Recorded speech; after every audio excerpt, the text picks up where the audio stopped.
that down for a second. That is a power connect. You got power going in one side and you have one outlet.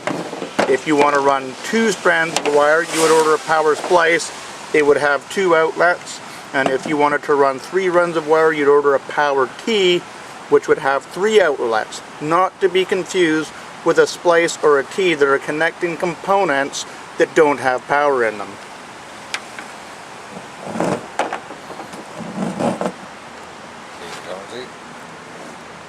On the power connect, there's a line that shows you 3 1/8 inches.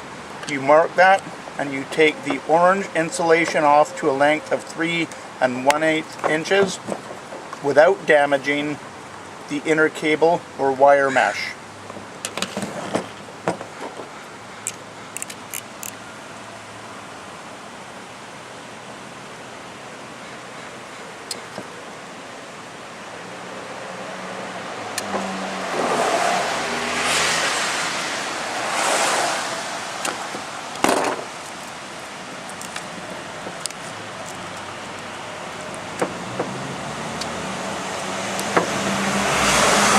What you're left with underneath is the wire mesh. Under the wire mesh is the white insulation.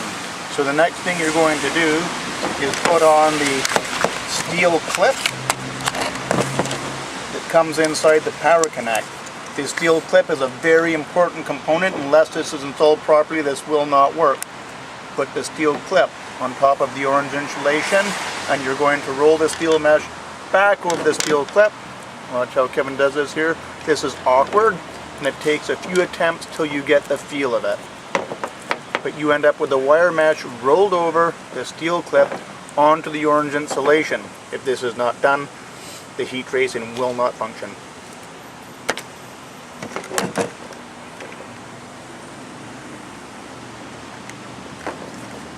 Now he's pushing the wire in. You can see there are 2 little windows in that power connect that you should be able to see the cable in. It's got to go right to the end. If it doesn't, the heat trace will not function.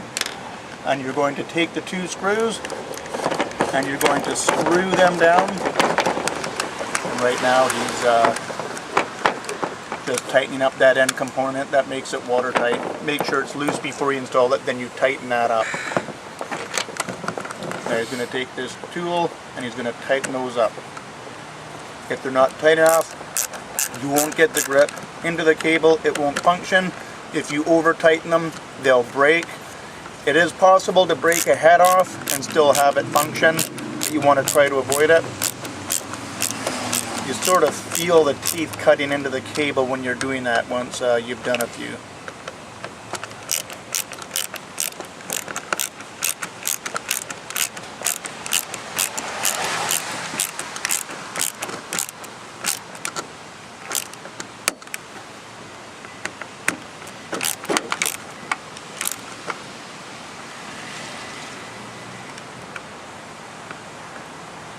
One last part turn just before it breaks.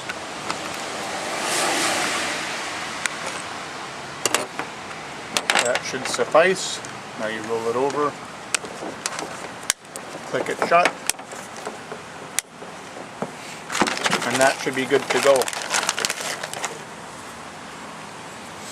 You use that component to put the power connect on and mount it to the pipe. The little tabs run through the slots. Pretty basic, self-explanatory.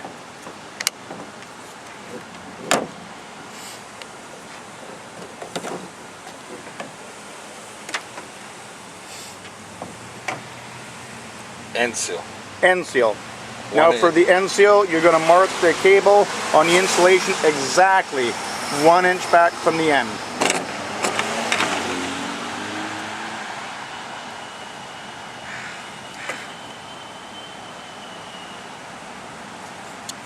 Once again, you're going to score the insulation off.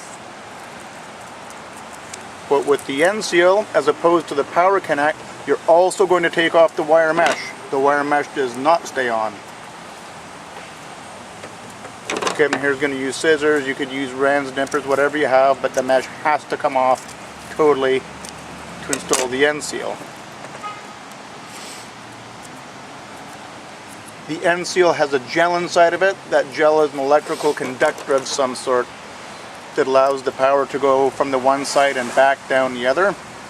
If the end seal is not installed correctly, once again the heat trace will not function.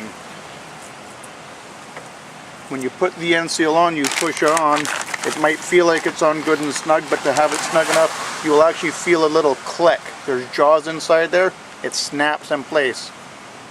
You'll probably see a little gel come out when you've snapped it in properly. So once it's snapped in, you're good to go. It's stuck on there now. It will not come off. It's been installed properly. With the wires at the back, go ahead, Kevin, you want to pick those up? No, okay. The wires at the end of the power connect, there are two blacks and a green.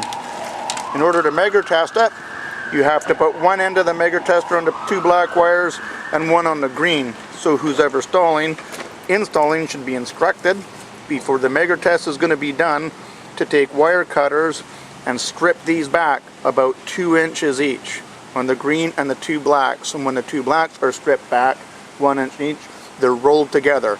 They are tied and twisted together for the measure test.